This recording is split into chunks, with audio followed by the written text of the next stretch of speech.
사랑하는 여러분, 우리가 조금 전 읽었던 사도행전 1장 3절 말씀은 부활의 주님이 40일 동안 하신 일 가운데 특별히 두 가지 일을 우리에게 강조하고 있는 것을 보게 됩니다. 첫 번째는 부활의 주님이 어떤 일을 하셨냐면 하나님 나라의 일을 말씀하셨습니다. 하나님 나라의 일, 1절 사도행전 1장 3절 후렴 부분에 보면 40일 동안 그들에게 보이시며 40일 동안 그들에게 보이시며 하나님 나라의 일을 말씀하시니라 이랬거든요. 부활의 주님이 그냥 바로 승천하셔도 되잖아요. 근데 굳이 40일이라는 시간을 정해놓고 그 40일 동안 그들에게 보이셨다. 이 말은 부활의 주님을 많은 사람들이 보게 하고 많은 사람들을 부활의 주님이 만나주셨다는 겁니다. 그러면서 그 가운데 하신 일 가운데 하나가 뭐냐면 하나님 나라의 일을 말씀하시니라 그랬거든요. 여러분, 하나님 나라의 일이 어떤 일일까요? 하나님 나라의 일에 대해서 예수님께서 마태복음 28장 19절부터 20절까지 이 말씀은 예수님께서 갈릴리 산에서 마지막으로 제자들과 작별을 나누면서 제자들에게 사명을 다시 한번 이렇게 상기시켜 주신 말씀인데 이 말씀이 하나님 나라의 일에 대한 우리의 바른 이해가 되기를 바랍니다. 우리 같이 읽어보도록 할까요? 너희는 가서 모든 민족을 제자로 삼아 아버지와 아들과 성령의 이름으로 세례를 베풀고 내가 너희에게 분부한 모든 것을 가르쳐 지키게 하라. 아멘. 내가 너희에게 분부한 모든 것, 이 말은 3년간의 공생기간 동안 예수님께서 제자들에게 가르쳤던 모든 것들을 이제는 너희가 가르치라. 그렇다면 하나님 나라의 일에 대해 제자들은 주님의 말씀에 순종하고 또 주님의 명령에 순종하고 실천한 그 일이 바로 하나님 나라의 일이 아니겠습니까? 하나님의 나라는 어떤 나라일까요? 하나님이 은혜를 주시는 자들의 마음속에서 세워지는 나라입니다. 또 하나님께서 택하신 자들의 세계에서 이루어지는 나라입니다. 또 예수 그리스도를 구주로 믿고 영접하며 제사함받고 하나님의 자녀로 새 생명을 얻는 사람들의 세계에서 이루어지는 나라입니다. 하나님의 능력으로 세워지고 하나님의 다스림과 통치 가운데 세움을 받는 나라를 가르쳐서 우리는 하나님의 나라이다 이렇게 말씀을 하고 있습니다. 또 뿐만 아니라 하나님께서는 이 하나님 나라의 건설을 위해서 성령의 능력으로 교회를 무장시켰습니다. 성령의 능력으로 교회를 무장시켰습니다. 이 말은 하나님 나라의 성격이 영적인데 있기 때문에 영적이기 때문에 성령의 능력으로 무장시켜서 이 교회로 하여금 이 하나님의 나라를 증거하는 데 증인으로 삼고 싶었던 겁니다. 우리가 잘 아는 사도행전 1장 8절 말씀 같이 읽어보도록 할까요? 오직 성령이 너희에게 임하시면 너희가 권능을 받고 예루살렘과 온 유다와 사마리아와 땅끝까지 이르러 내 증인이 되리라. 아멘. 오직 성령이 너희에게 임하시면, 성령이 너희에게 임하시면, 성령이 너희에게 임하시면, 이 말은 성령이 너희에게 임하였다. 이 말은 마치 막 이 교회가 이 다이너마이트와 같은 이 큰 폭발적인 이런 권능을 갖고 성도들이 이 권능으로 증인의 삶을 감당하는데 왜 이게 필요하냐면, 왜 성령이 이런 다이너마이트와 같은 이 능력이 필요하냐면 하나님의 나라는 능력으로 이루어지기 때문입니다. 그래서 오직 성령이 너에게 임하시면 너희가 권능을 받고 그랬거든요. 하나님의 나라는 능력으로 이루어지는 겁니다. 그래서 하나님 나라의 증인들은 하나같이 성령의 충만함과 이 성령의 능력으로 예루살렘에 가서 유대에 와서 사마리아에 가서 땅끝까지 가서 복음을 증거했다는 사실을 믿으시기 바랍니다. 그래서 성경에 보면 이 사도행전 우리가 다 읽지는 않았지만 1장 3절부터 11절까지 보면 중요한 4가지 단어를 만나게 됩니다. 우리가 조금 전에 읽었잖아요. 부활의 주님이 40일 동안 하나님 나라의 일을 말씀하시니라. 하나님 나라의 일, 이 하나님의 나라의 일을 우리에게 보여주고 있는데 이 4가지 개념은 연결되어 있습니다. 연결되어 있다는 것은 하나님의 나라가 어떻게 완성되는가라고 하는 것을 우리에게 들려줄 때 하나님의 나라는 어떻게 완성되냐면 성령의 능력으로 완성되는 겁니다. 성령의 능력으로. 근데 이 성령의 능력으로 완성하는데 누구를 통해서 완성하냐면 증인들을 통해서. 이게 1장 9절 말씀이거든요. 증인들을 통해서. 그러면 언제 이 완성 정점을 얻겠습니까? 그것은 이 1장 11절에 보면 너희가 하늘로 본 대로 그대로 다시 오리라. 이 말은 그리스도의 재림을 가리거든요. 그리스도의 이 재림이 임할 때 완전한 완성을 보게 되는 겁니다. 그래서 하나님의 나라는 언제 시작한다고요? 성령의 능력으로 시작하여 완성되고 증인들을 통하여 완성되고 그리스도께서 재림하실 때 완전한 완성을 보게 된다라고 하는 겁니다. 사랑하는 여러분, 저는 바라기는 우리 주님이 부활하셨습니다. 또 우리 주님이 하늘나라에 계십니다. 또 우리 주님이 사도신경의 고백처럼 하나님 보좌 우편에 앉아 계십니다.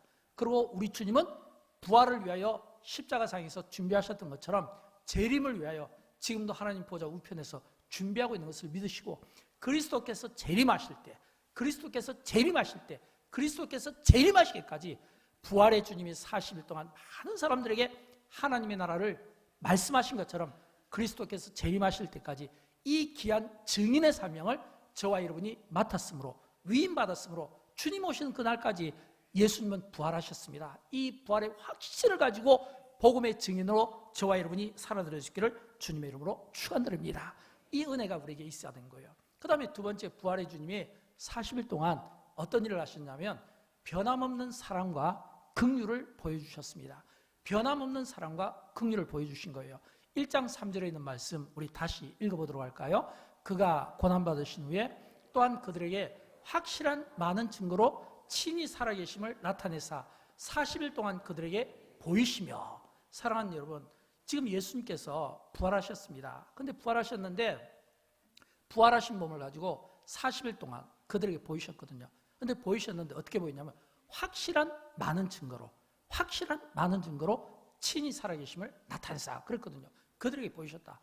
왜 주님이 부활하셨으면 바로 승천하시면 될 일을 왜 주님께서 굳이 그 부활의 몸을 가지고 40일 동안 다시 한번 이 고난이 많은 이 세상에서 자신의 그 모습을 사람들을 찾아다니면서 보여주셔야만 했을까라고 하는 겁니다. 왜 보여주셔야만 했을까요? 저는 이렇게 생각합니다. 부활의 주님이 40일 동안 다니면서 많은 사람들에게 자신의 모습을 확실하게 보여주었다는 것, 증거로 보여주었다는 것. 이 이야기는 이렇게 받아들이면 되겠죠. 부활의 주님을 만난 사람마다 부활의 확신을 가지고 부활의 신앙을 가지고 똘똘 뭉쳐서 이 부활의 신앙이 흔들림 없이 견고하게 이 부활 신앙을 가지고 살아가게 할 목적으로 부활의 주님이 만나주셨다고 하는 겁니다. 또 뿐만 아니라 이 확실한 부인할 수 없는 이 증거를 가지고 부활의 주님을 만난 사람마다 하나같이 인생의 문제들이 해결받았다고 하는 사실을 믿으시기 바랍니다. 여러분, 슬픔에 이 쌓여 있었던 마리아라는 분 생각해 보십시오. 그 슬픔 가운데 있었는데 부활의 주님이 만나주시니까 그 슬픔이 변하여 기쁨이 되었다 말하고 있잖아요. 또 이 제자들이 두려워서 예수님께서 십자가에서 죽으셨다는 그 사실만 믿고 있던 그 제자들은 그 두려움 속에 있었습니다. 부활의 주님이 그들을 찾아가 주셨어요. 그들에게 주신 메시지를 기억합니까? 평안하뇨, 평안하뇨, 너에게 평강이 있을지어다. 이 말은 두려움에 사로잡힌 제자들을 주님이 만나주심으로 그 두려움이 변하여 평강이 되었다는 겁니다. 우리가 도마하면 딱 떠오르는 단어가 있죠. 왜 예수님을 그 십자가에 죽으신 것을 믿지 못할까? 의심을 꼬리표를 달고 있던 사람은 바로 도마잖아요. 그런데 예수님께서 이 의심 많은 도마를 만나주심으로 이 의심이 확신의 사람으로 바꿔주잖아요. 또 실패했던 베드로를 만나주시면서 그 실패를 오히려 경험 삼아서 이제는 정말 양들을 잘 키우는 목자의 삶을 살 수 있도록 이 베드로에게 다시 한번 소명의식을 불러주었다고 하는 겁니다. 그렇다면 예수님께서 부활의 몸으로 만나주신 사람들은 하나같이 다 문제의 사람들이었잖아요. 근데 그 문제의 사람들이 부활의 주님을 만나면서 문제가 하나같이 해결받았잖아요. 저는 여러분 가운데 혹시라도 슬픔에 사로잡힌 분이 있습니까? 기쁨으로 변했으면 좋겠고요. 두려움에 사로잡힌 분들이 있습니까? 그 두려움이 변하여 평강이 되었으면 좋겠고요. 의심하는 분들이 있습니까? 의심이 확신의 사람으로 바뀌었으면 좋겠고, 혹시라도 내가 사명 또는 내가 위임받은 일이 있는데 이 위임받은 이 일에 대해서 소명에 대해서 내가 좀 이렇게 뭔가 흔들린다면 그 흔들리는 그 마음에 부활의 주님이 만나주심으로 베드로가 주님 앞에 제대로 쓰임받을 수 있었던 것을 오늘 주님의 그 사명을 제대로 위임받아 사용하고 쓰임받을 수 있는 이런 믿음의 사람들로 바뀌기를 진심으로 축복합니다. 여러분, 사도행전 2장을 딱 보면 사도행전 2장이 어떤 사건이죠? 오순절 성령 강림 사건이잖아요. 성령이 임하고 성령이 강림하고 성령의 충만함을 받은 사람들의 이야기가 어디에 나오냐면 사도행전 2장에 나옵니다. 근데 사도행전 2장에서 이 성령, 이 충만한 이 사건이 나오기 전에 어떤 일이 있었냐면 사도행전 1장에서 부활의 주님을 만났다는 겁니다. 그리고 그들에게 성령이 임하면 능력을 받는다는 약속의 말씀을 받은 겁니다. 그리고 그들이 증인의 삶을 살았습니다. 그리고 주님의 그 재림하실 그 메시지를 받으면서 재림에 관한 말씀을 들었습니다. 그렇다면 이 사도행전 2장에서 이 성령 충만함이 그냥 일어난 게 아니에요. 사도행전 2장에서 이 성령 충만한 이 사건이 일어나기 이전에 이미 사도행전 1장에서 성령 충만한 사건이 일어날 수밖에 없는 기가 막힌 일들이 이 사도행전 1장에서 이미 준비되었다고 하는 것입니다. 저는 여러분 그런 의미에서 우리가 부활신앙을 가지고 살면 좋겠고, 이 부활에 대한 이 확신성, 이 부활신앙으로 똘똘 이게 뭉치는, 무장하는 이런 신앙이 오늘 우리 시대에 진짜 필요하다고 생각합니다. 확신이 없는 시대에 확신을 가진 그 한 사람이 확신 없이, 의심 없이 약하게 사는 사람들을 붙들어주는데 쓰임을 받을 수 있기 때문입니다. 저는 성경에 나오는 이 부활신앙을 경험한 많은 사람들 가운데 특별히 정말 잊을 수 없는, 빼놓을 수 없는 한 사람을 꼽으라면 저는 바울을 꼽고 싶어요. 왜냐하면 여러분, 바울이 어떤 사람입니까? 바울이 부활의 주님이 만나주었던 사람 가운데 어떻게 보면 가장 이 바울이 참 부끄러운 그런 삶을 살았던 대표적인 사람 아닙니까? 왜냐하면 기독교에 대해서 박해했죠. 기독교에 대해서 적대적이었죠. 그런 그 기독교에 대해 적대적이었던 이 바울을 주님이 만나주시니까, 부활의 주님이 만나주시니까, 이 부활의 주님이 경험되어지니까 이 바울의 삶에는 진짜 잊혀지지 않는, 잊을 수 없는 기가 막힌 감동과 은혜가 그의 삶을 붙들었다는 겁니다. 여러분, 얼마나 이 바울이 부활의 주님에 대한 이 감동과 이 은혜로운 이 삶이 붙들렸으면 그가 지금까지 그처럼 자랑으로 여겼던 명예, 물질, 스펙, 인맥 이런 것들을 다 배설물로 내려놓고 이제는 내가 십자가 그리고 주님의 부활 이거 위에는 내가 자랑하지 않겠다는 이런 당당함을 가지고 그가 고난에 맞서면서 그가 복음을 위해서 선포했겠습니까? 그가 그렇게 사람이 180도 완전 터닝포인트가 되고 인생이 바뀔 수 있었던 것은 부활의 주님이 그에게 만나주신 그 감격이 이 바울의 삶 가운데 절대로 잊을 수가 없다는 거예요. 그래서 고린도전서 15장에 보면 이 바울이 이야기하잖아요. 그 고린도전서 15장에 보면 부활에 대한 그 증인들을 하나하나 이렇게 전부 다 이야기하면서 고린도전서 15장 8절에서 마지막 바울이 이렇게 고백합니다. 맨 나중에 이 맨 나중에라는 것은 앞에서 예수님의 제자들도 만나주시고 예수님의 형제도 만나주시고 500의 형제도 만나주시고 또 이런 사람들을 저런 사람들을 만나주시고 그리고 맨 나중에 만삭되지 못한 내게도 보이셨습니다. 여러분, 이 말은요, 제가 이렇게 표현이 좀 약해서 그러지 이 표현이 바울이 만약 이 자리에서 우리에게 이 표현을 쓴다면 아마 그는 눈에 눈물이 글썽이지 않겠습니까? 감격스러우지 않겠습니까? 많은 사람들에게 간증하면서 부활의 주님이 많은 사람들을 만나주셨습니다. 많은 증인들이 있습니다. 그리고 제가 증인입니다. 부활의 주님이 저를 맨 나중에 만나주셨어요. 만삭되지 못한 나 같은 자를 만나주셨어요. 내게도 부활의 주님이 보이셨습니다. 사도 바울이 사도 바울 될 수 있었던 거, 이 바울이 기독교 역사 가운데 많은 업적들을 남기고 많은 열매들을 남기고 그 고난 가운데서도 그가 굴복당하지 않고 복음의 사람으로 살 수 있었던 것은 맨 나중에 만삭되지 못한 내게도 부활의 주님이 나를 만나주셨습니다 라고 하는 이런 이 부활의 은혜와 감동과 이 말할 수 없는 이 진한 이 주님의 이 사랑을 바울이 받았고, 바울은 그의 삶 가운데 이게 잊혀지지 않는다는 겁니다. 사랑하는 여러분, 저는 지금도 우리 주님이 바울을 만나주시고 많은 사람들을 만나주신 것처럼 지금도 주님은 우리를 만나주신다고 믿습니다. 여러분, 예수님께서 우리에게 하신 말씀 가운데 유명한 말씀 있잖아요. 마태복음 11장 28절 말씀, 수고하고 무거운 짐진 자들아 다 내게로 오라, 내가 너희를 쉬게 하리라. 여러분, 이 예수님의 이 초청의 말씀은 주님이 우리를 불러주실 때 쉼을 잃어버린 사람들에게 내게 나오면 쉼을 주겠다, 인생의 무거운 짐을 가지고 힘들어하는 분들에게 내게 나오면 그 무거운 짐을 나눠줘 주겠다, 수고하고 있느냐 내게로 오라, 내가 너희를 쉬게 하겠다. 예수님께서 이 말씀을 하실 때 예수님의 이 말씀은 그냥 단순히 어떤 이론적으로 이 말씀을 하는 게 아니잖아요.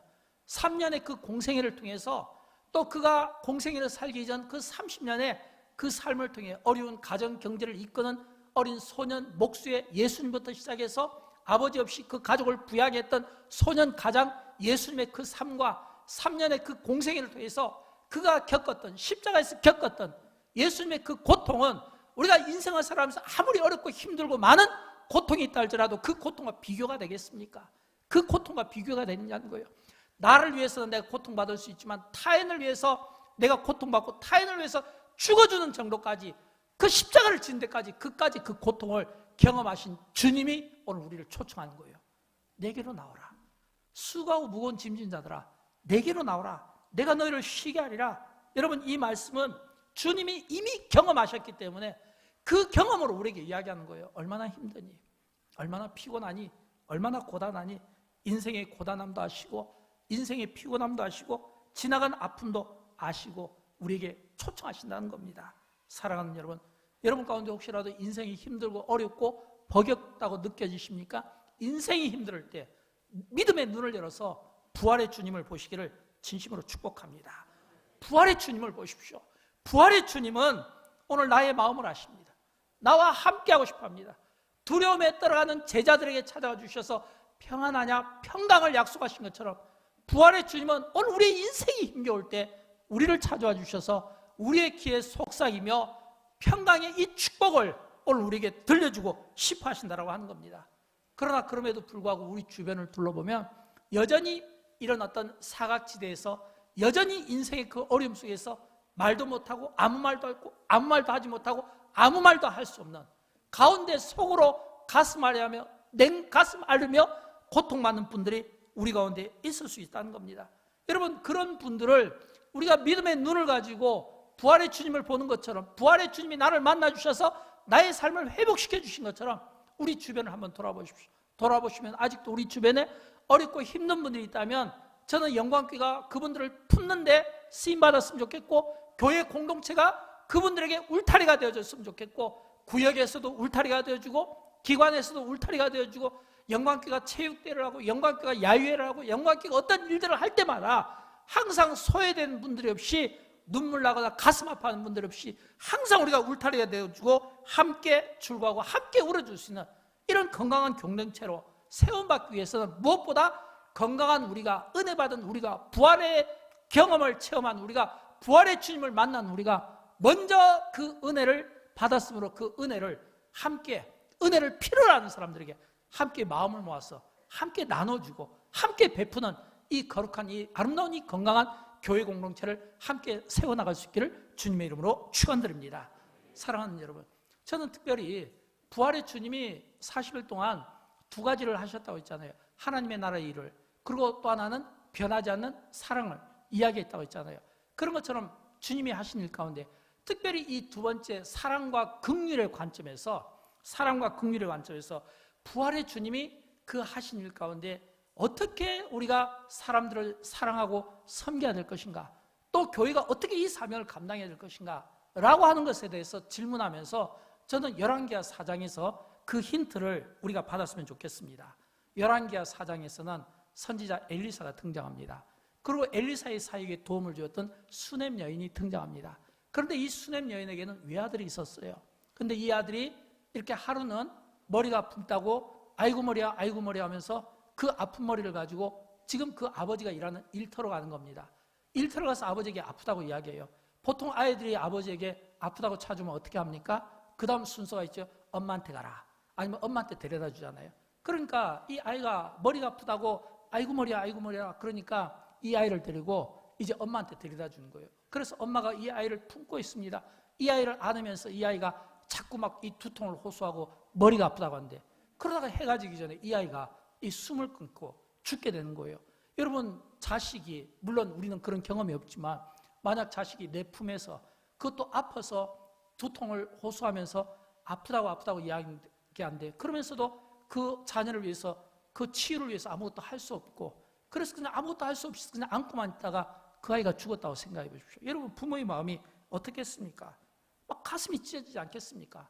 저는 그것이 인생의 한 단면이라고 생각합니다. 그런 것처럼 우리에게도 우리 가운데 그런 일들이 일어날 수가 있는 겁니다. 여러분, 어려움은, 고통은 애고 없이 일어나는 거예요. 나도 모르게 그냥 갑자기 어느 날 내가 아파서 아이고 머리야 그러면서 막 두통을 호소하다가 내가 쓰러질 수도 있고, 갑자기 내가 어떤 사고로 인해서 또는 어떤 재난을 위해서 예상하지 못했던 일들이 우리 가운데도 일어날 수가 있다는 거예요.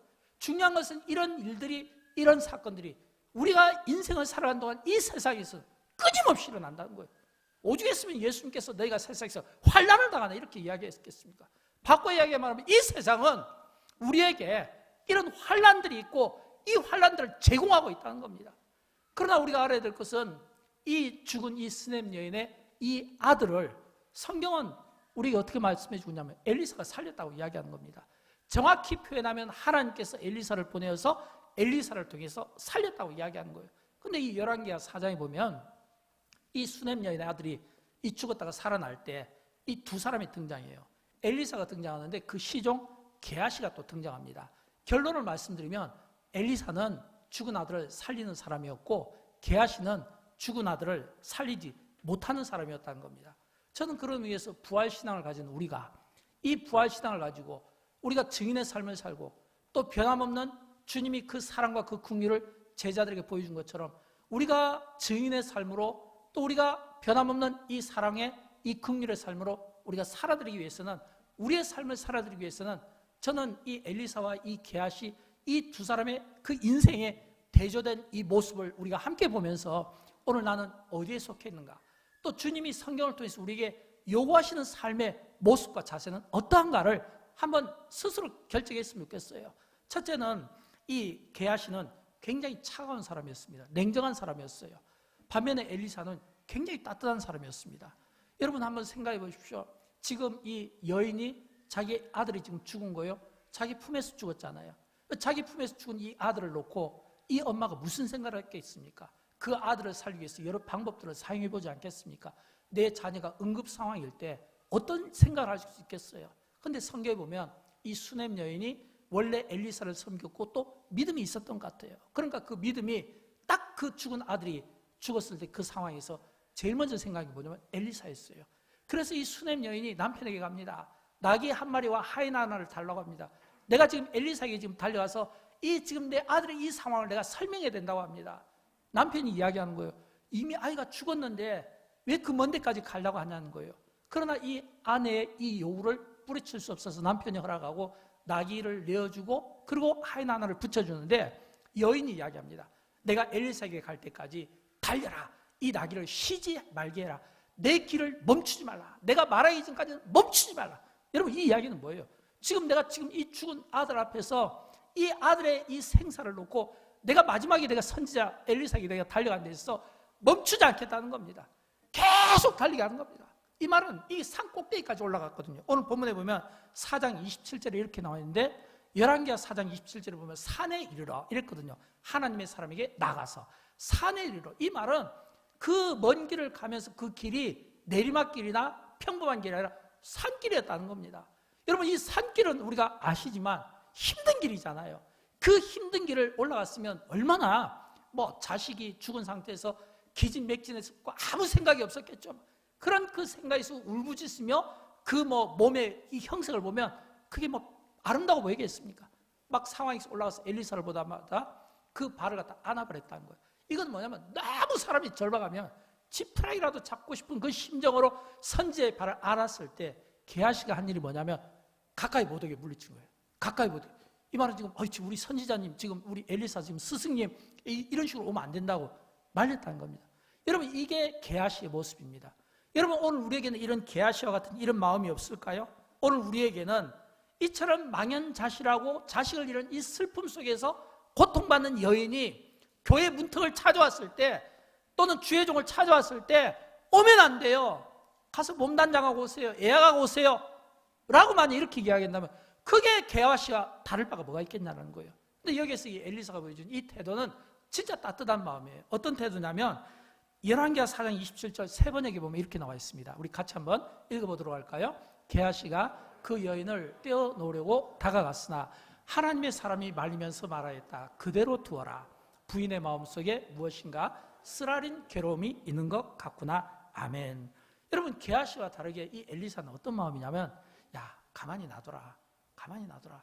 지금 이 부인의 마음속에 보니까 뭔가 지금 쓰라린 마음이 있는 것 같구나. 뭔가 지금 이 부인의 마음속에 괴로움이 있어 보인다는 겁니다. 그대로 놔두라라고 하는 겁니다. 여러분 이게 엘리사의 마음입니다. 그렇다면 이 엘리사는 어떤 마음일까요? 굉장히 따뜻한 마음을 가지고 있죠. 저는 우리가 주의를 할 때, 사람을 대할 때 냉랭하고 차가운 어떤 원칙을 정해놓고 그 원칙에 일하는 인생이 아니라 주님이 부활하신 몸으로 사람들을 만나줄 때 하나같이 따뜻한 마음이었던 것처럼 이런 이 따뜻한 마음이 있게 되기를 진심으로 축복합니다. 두 번째는 이 게하시는요, 성의가 없어요. 엘리사는 정성을 다합니다. 성의가 없다는 것은 이제 이 수넴 여인의 이야기를 듣고 엘리사가 그 게하시에게 이야기합니다. 지팡이를 가져와서 너 나보다 먼저 내려가서 그 죽은 아이의 얼굴에 지팡이를 얼굴에 대라, 이렇게 이야기하거든요. 옆에 놓으라고 이야기하는 거예요. 근데 이 게하시가 이 엘리사의 말대로 먼저 가서 죽은 아이 옆에 지팡이를 놓으면서 이야기합니다. 아무 일도 일어나지 않습니다. 여러분, 이런 이 게하시의 모습은 진짜 성의가 없잖아요. 여러분, 이런 모습은요, 마치 예를 들어서 어떤 일을 위임받았을 때 그 위임받은 그 사람, 어떤 일을 위임할 때 위임하는 사람은 이분이 그 일을 위임받았을 때 순종하기를 원하지 않겠습니까? 이 일을 위임받았을 때 이 일에 대해서 최선을 다하기를 바라는 마음이 있지 않겠습니까? 교회든 직장이든 어느 단체에서든 마찬가지잖아요. 게하시는 뭐냐면 성의가 없었다는 거예요. 시킨 일만 했다는 거예요. 지팡이 갖다 놓으니까 지팡이 갖다 놓고, 막대기 갖다 놓으니까 막대기 갖다 놓고, 먼저 내려가니까 먼저 내려갔고, 그래서 아무 일 없는데요. 이거는 그냥 아무런 일을 하지 않은, 시키는 일에 대해서만 형식적인, 여러분 만약 이런 분들이 있다면 이런 분들이 어떻게 그의 삶에서 기적을 볼 수 있겠습니까? 반면에 엘리사는 그러지 않았어요. 엘리사는 이 게하시가 죽은 아이의 얼굴 옆에다가 지팡이를 놨을 때 아무 일이 일어나지 않습니다 라고 이야기했지만, 그러나 엘리사는 그러지 않았어요. 그러면 엘리사는 어떻게 했을까요? 열왕기하 4장 32절부터 34절까지 읽어봅니다. 엘리사가 집에 들어가 보니 아이가 죽었는데 침상에 눕혔는지라. 들어가서는 문을 닫으니 두 사람뿐이라. 엘리사가 여호와께 기도하고 아이 위에 올라 엎드려 자기 입을 그의 입에, 자기 눈을 그의 눈에, 자기 손을 그의 손에 대고 그의 몸에 엎드리니 아이의 살이 차차 따뜻하더라. 아멘. 여러분, 엘리사의 이 태도는 어떤 태도일까요? 엘리사의 이 태도는요, 이 게하시와는 다르게 게하시는 시킨 일에 대해서 조금 더 발전이 없는 거예요. 생각을 하지 않는 거예요. 시킨 일만 한 거예요. 그러나 엘리사는 책임을 가지고 있었습니다. 그래서 그 책임에 대해서 최선을 다하고자 했던 겁니다. 자기가 기도 부탁을 받았으므로 그 기도 부탁을 받은 걸 가지고 지금 들어갔는데 아이가 죽어 있잖아요. 근데 이 죽은 아이인데 문을 딱 닫고, 그리고 하나님께 먼저 기도합니다. 그리고 그 다음에 이 죽은 아이에다가 자기 입을 그 입에 대고, 그리고 자기 눈을 그 눈에 대고, 자기 손을 그 아이의 손에 댔다. 이 이야기는 죽은 아이의 그 몸에 그대로 포겠다는 겁니다. 눈 똑같이, 입술 똑같이, 손 똑같이 그대로 포겠다는 거예요. 이 포겠다는 이 이야기는 어떤 뜻일까요? 지금 수넴 여인이 아들을 잃었는데 아들을 잃은 그 어미의 그 고통과 그 아픔과 그 쓰라린 이 마음을 이 엘리사가 그대로 공감했다는 겁니다. 똑같이 느꼈다는 겁니다. 지금 그 여인이 갖는 그 슬픈 그 마음을 공감하고 그 어미의 심정으로 진짜 이 아이가 살았으면 좋겠다고 하는 그 마음으로 이 엘리사가 자기 몸을 그대로 포기한 겁니다. 여러분, 사랑 없이는, 긍휼 없이는, 행함이 없이는 할 수 없는 일을 한 거예요. 마지막에 보니까 아이가 조금씩 따뜻해졌다고 하거든요. 조금씩 따뜻해지면 보통의 경우는 나가서 이제 광고를 해야 돼요. 아이가 살아날 기미가 보인다고. 막 여기저기도 막 언론사에 전화해서 방송국에서 막 찾아오게 해야 됩니다. 근데 엘리사는 그러지 않았어요. 방문을 살짝 열고 나왔다가 또 이렇게 한 바퀴 돌고 좀 숨 좀 쉬고 몸 좀 회복하고 다시 또 들어가서 또 기도하고 또 아이에게 또 포개고. 언제까지 했냐면 죽은 사람이 살아났다는 것을 알려면 눈을 떼야 되지 않겠습니까? 죽은 사람이 살아났다는 것은 몸을 움직이든지 기침을 해야 될 거 아니에요. 이 그냥 아이를 위해서 엘리사는 그가 최선을 하고 책임을 감당했다는 것은 어떤 의미냐면 그 아이가 몸이 따뜻해지자 그것으로 끝난 것이 아니라 기침할 때까지. 성경에 보면 7번 기침했다고 되어 있거든요. 눈을 떴다고 되어 있거든요. 이 말은 뭐냐면 끝까지 정성을 다해서 책임을 다하고자 하는 마음이 그에게 있었다고 하는 것입니다. 사랑하는 여러분, 인간의 생사는 하나님의 손에 달렸습니다. 인간이 죽고 사는 것은 하나님의 주권에 관한 일입니다. 그러나 하나님의 주권에 관한 일이지만, 그러나 그 사람의 그 생사를 살리는데 하나님께서 우리를 도구로 쓰고 싶어 하신다면 도구로 쓰임을 받기 위하여 위임받은 우리가 할 수 있는 최선의 일을 아낌없이 할 수 있어야 되는, 끝까지 책임져야 되는 이 마음이 오늘 우리에게 필요하지 않을까요? 여러분, 죽고 사는 것은 하나님의 주권이에요. 그러나 그 하나님의 그 주권 가운데 우리를 두셨다면, 아직은 살려두셨다면, 아직은 우리에게 기도의 사람으로, 우리를 헌신의 사람으로 우리를 쓰고 싶다면, 우리를 통해 우리가 할 수 있는 최선을 다해서 따뜻한 마음과 정성을 다해서 기도에 힘쓰면서, 생명은 하나님께서 주관하시는 일이지만 그러나 그 생명을 위해서 우리가 최선을 다할 수도 있잖아요. 우리가 그 생명을 다해서 애통해 하는 마음을 가질 수는 있잖아요. 오늘 이런 마음이 우리에게 필요합니다. 여러분, 오늘 교회가 회복돼야 될 마음이 바로 이런 마음 아닐까요? 이런 최선을 다하고자 하는 이런 애통하는 마음이 오늘 우리에게 필요하지 않을까요? 우리 그리스도인들에게 필요한 것은 애통하는 마음이지 설명하는 게 아니에요. 해석하는 게 아니에요. 오늘 우리 그리스도인들은 설명하는 사람이 되는 것이 아니라 애통하는 사람이 돼야 되는 겁니다. 많은 사람들이 선교를 이야기하고 구제를 이야기하고 많은 사람들이 어떤 프로젝트를 이야기하고 하지만, 그러나 그것이 구호로 끝나는 것은, 그들에게 부족한 것은 애통하는 마음입니다. 여러분, 영광교회가 부활절 프로젝트라든지 추수감사절 또는 성탄절을 통해서 많은 선교지에 또는 어려운 미자립교회 또는 병자들이나 사회약자들, 고통받는 분들에게 우리가 물질을 흘려보낼 수 있는 것은 딱 하나예요. 차이점은 그것은 구호에서 끝나지 않고 애통하는 마음이기 때문에, 하나님의 사람들은 이 애통을 통해서, 애통하는 마음을 통해서 물질을 흘려보낼 수 있고, 애통하는 마음 없이는 절대로 안 되는 게 바로 이거 흘려보내는 겁니다. 여러분, 우리가 주의를 할 때 저는 그랬으면 좋겠어요. 우리가 어떤 일에 대해서 설명하고 주장하기보다는 애통하는 마음이 있었으면 좋겠어요. 교회는 애통하는 사람들을 통해서, 애통하는 일들을 통해서 하나님의 선한 열매들을 만들어 나간다고 하는 것입니다. 주변에 아무리 어려운 사람이 많아도요, 우리가 애통하는 마음이 없으면 절대로 우리가 선한 일을 감당할 수 없고, 우리가 물질이나 재능이나 어떤 헌신들을 할 수가 없는 겁니다. 애통하는 마음이 있으니까 나의 이 애통하는 마음을 하나님께서 작동시켜서 물질을 나누기도 하고, 또는 재능을 기부하기도 하고, 때로는 기도로 중보하게 하기도 하는 이런 이 마음들이 어디서 나오면 애통하는 마음에서 나온다라고 하는 것입니다. 저는 이런 이 애통하는 마음을 많이 가진 교회와 성도들이 나오기를 원하고, 그런 그 교회와 성도를 우리 주님이 얼마나 기뻐하실까, 주님이 마지막 시대에 보고 싶어하는 모습은 바로 이런 모습이 아닐까, 이런 생각을 갖게 되는 겁니다.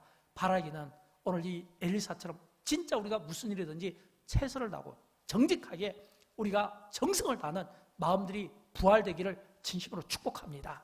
마지막으로 세 번째, 게하시는 지팡이만 의지했지만 그러나 엘리사는 하나님을 의지했습니다. 열왕기하 4장 31절과 33절을 보면 대조적인 모습이 나옵니다. 게하시의 삶과 엘리사의 삶이에요. 게하시는 보니까 지팡이를 그 아이의 얼굴에 놓았으나 이렇게 돼 있거든요. 이 말은 뭐냐면 게하시가 믿은 것은 지팡이라는 겁니다. 그러나 엘리사는 뭐예요? 여호와께 기도하고, 엘리사가 믿은 것은 하나님이라는 겁니다. 누가 기도합니까? 하나님을 믿는 사람이. 누가 기도합니까? 하나님께 기도했을 때 그 기도의 능력을 아는 사람이. 우리가 기도할 때 그 기도의 능력을 알고 그 기도를 통해 일하시는 하나님에 대한 믿음을 가진 사람이 하나님께 기도하는 거예요. 그렇다면 게하시는 그가 지팡이를 붙들고 지팡이를 의지했지만, 엘리사가 그 하나님 앞에 기도했다는 것은 하나님을 믿었다는 겁니다. 사랑하는 여러분, 저는 그런 것처럼 오늘 이 엘리사의 이 모습에서 우리 모두가 오늘 우리 시대에 고난을 당하고 그 고난을 바라보는, 그 고난을 대하는 그 태도를 엘리사에게 배우면 좋겠어요. 열왕기하 4장 27절 말씀인데 우리 같이 읽어보도록 할까요? 하나님의 사람이 이르되 가만두라, 그의 영혼이 괴로워하지만은 여호와께서 내게 숨기시고 이르지 아니하셨도다 하니라. 아멘. 사랑하는 여러분, 저는 이 말씀에서 이 엘리사가 될 수 있었던 것, 이 엘리사가 하나님의 그 능력을 가지고 이렇게 거룩하게 쓰임을 받을 수 있었다는 것, 그가 선지자로서 정말 죽은 아이를 살릴 수 있었다는 것, 저는 그게 이 열왕기하 4장 27절 이 한 말씀에서 저는 결론을 얻는다고 생각합니다. 고난을 대하는 모든 사람들에게 이런 태도가 있었으면 좋겠어요. 하나님의 사람이 이르되, 지금 엘리사가 이야기하는 겁니다. 고난받는 그 여인을 향하여 가만둬라, 영혼이 얼마나 괴롭겠냐. 그러면서 그 다음에 중요한 말씀을 하는데 여호와께서 내게 숨기시고 이르지 아니하셨다 이랬거든요. 여호와께서 내게 숨기시고 이르지 아니하였다. 여러분, 엘리사의 이 표현은 어떤 표현이냐면, 지금 이 아이가 왜 죽었는지 자기가 모르겠다는 겁니다. 자기 자신도 모르겠다는 겁니다. 여러분, 이것은 엘리사가 굉장히 정직한 고백 아니겠습니까? 지금 이 가정에 일어난 이 일에 대해서 자기는 모르겠다는 겁니다. 하나님이 알려주지 않았다는 거예요. 여러분, 우리는 많은 경우 고난받는 사람에 대한 태도를 보일 때 모르면서 아는 것처럼 이야기하고 모르면서 아는 것처럼 해석하는 경우가 얼마나 많은지 몰라요. 모르면서 아는 것처럼, 그러면서 자기만 안다고 하는 뭔가 이렇게 우월감을 갖는 이런 태도를 볼 때가 너무 많다는 겁니다. 근데 여러분, 이 엘리사는 그러지 않았어요. 지금 이 아이를, 죽은 아이를 살렸잖아요. 여러분, 죽은 아이를 살릴 정도의 능력이면 그건 말을 해도 돼요. 근데 엘리사는 말하지 않아요. 하나님이 내게 알려주지 않았다. 이 말은 왜 이 아이가 죽게 되는지, 이 가정에, 왜 이 수넴 여인의 가정에 고난이 오게 되는지, 이 고난이 왜 이렇게 하루 만에 이렇게 겹쳤는지 모르겠다는 겁니다. 모르겠다는 이야기는 하나님의 주권에 달린 일이고 하나님께서 하시는 일이기 때문에 알 수가 없다는 거예요. 여러분, 우리 개혁주의적, 우리 기독교 신앙관이 바로 이겁니다. 성경이 말하는 데까지만 말하는 거예요. 왜 성경이 말하지 않는 것을 막 쥐짜서 모르면서 아는 것처럼 이야기하는지 모르겠어요. 그러니까 자꾸 비상식적이고 이단으로 잘못된 신비주의로 빠지는 거잖아요. 하나님이 나에게 말씀하지 않은 것을 마치 하나님이 말씀하신 것처럼 이야기를 하는 거예요. 그러니까 자꾸 오류가 생기잖아요. 엘리사는 진짜 정직한 것 같아요. 하나님이 내게 말씀하시지 않았습니다. 나는 모릅니다. 얼마나 겸손합니까? 보통 우리는 이런 태도를 잘 쓰지 않거든요. 이 하나님만이 하십니다, 내가 모릅니다, 이 이야기는 지금 이 아이를 살리는 분도 하나님이시고, 지금 이 수넴 여인의 이 가정의 이 문제에 대해서 해결하실 수 있는 분도 하나님이시고, 대안도 하나님이 갖고 계시고, 내가 답이 아니고 내가 대안이 아니고 하나님이 대안이고 하나님이 답이라는 것을 이 엘리사가 매우 정직하게 솔직하게 이야기하는 것처럼, 저는 우리가 하나님 앞에서 엘리사처럼 이런 솔직함을 가졌으면 좋겠어요. 하나님이 하시는 일이잖아요. 솔직한 사람들이 어떻게 합니까? 하나님이 하니까 나는 그냥 나에게 주어지는, 내가 선지자로서 내가 최선을 다해서 기도하고, 내가 하나님의 뜻을 모르지만 우리 찬양 가사처럼 하나님은 내 뜻보다 하나님의 뜻을 더 깊고 더 심오하고 오묘하니까 그 더 깊은 그 하나님의 뜻을 우리가 알지 못하지만 내가 하나님 앞에 최선을 다하고 정직하게 기도하면 하나님이 우리가 기대한 것 그 이상으로 채워주시고 회복시켜 주시는 분이 하나님이시다. 그래서 교회는 긍휼이 중요하지만, 그러나 긍휼을 회복하는 것보다 더 중요한 것은 능력의 주체가 되시는 하나님을 아는 것인 것을 믿으시기 바랍니다. 긍휼을 회복하는 것보다 더 중요한 것은 하나님을 아는 지식인 것을 믿으시기 바랍니다. 하나님을 우리가 알고 이해하는 것이 중요합니다. 오늘 이 엘리사는 게하시에 처지지만 게하시는 냉정한 사람이었어요. 원칙주의적인 사람이었어요. 따뜻함이 없었어요. 그냥 겉돌기, 형식적인 순종하는 사람이었습니다. 그러나 엘리사는 책임을 다하는 사람이었습니다. 마음이 따뜻한 사람이었습니다. 또 뿐만 아니라 하나님을 의지하고 믿는 그 믿음이 이 그로 하여금 문제 앞에서 하나님께 엎드려서 기도하는 그 모습을 우리에게 보여주면서 문제에 대한 오늘 해결, 해답이 어디에 있는가, 능력의 주체가 어디에 있는가, 능력이 어디서부터 시작된가, 엘리사는 정확하게 알았다는 겁니다. 여러분, 부활신앙이 중요합니다.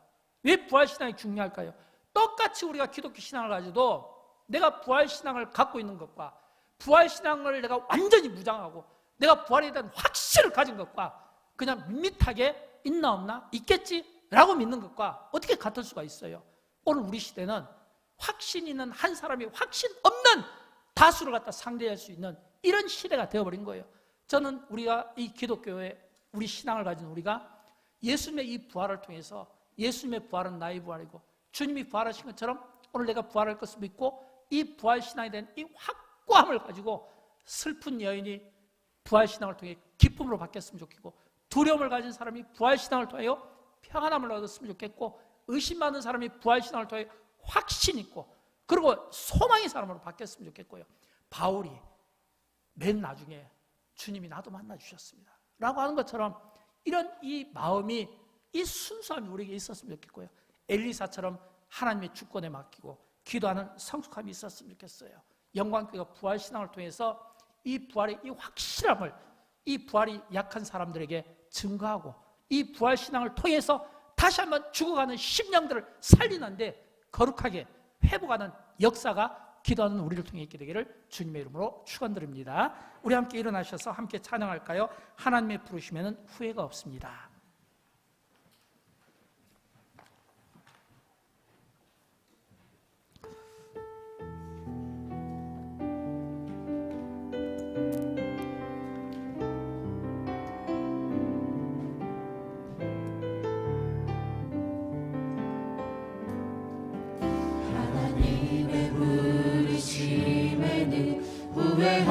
부르심이 없네. 내가 이 자리에 선 것도 주의 부르심이라. 하나님의 부르심에는 결코 실수가 없네.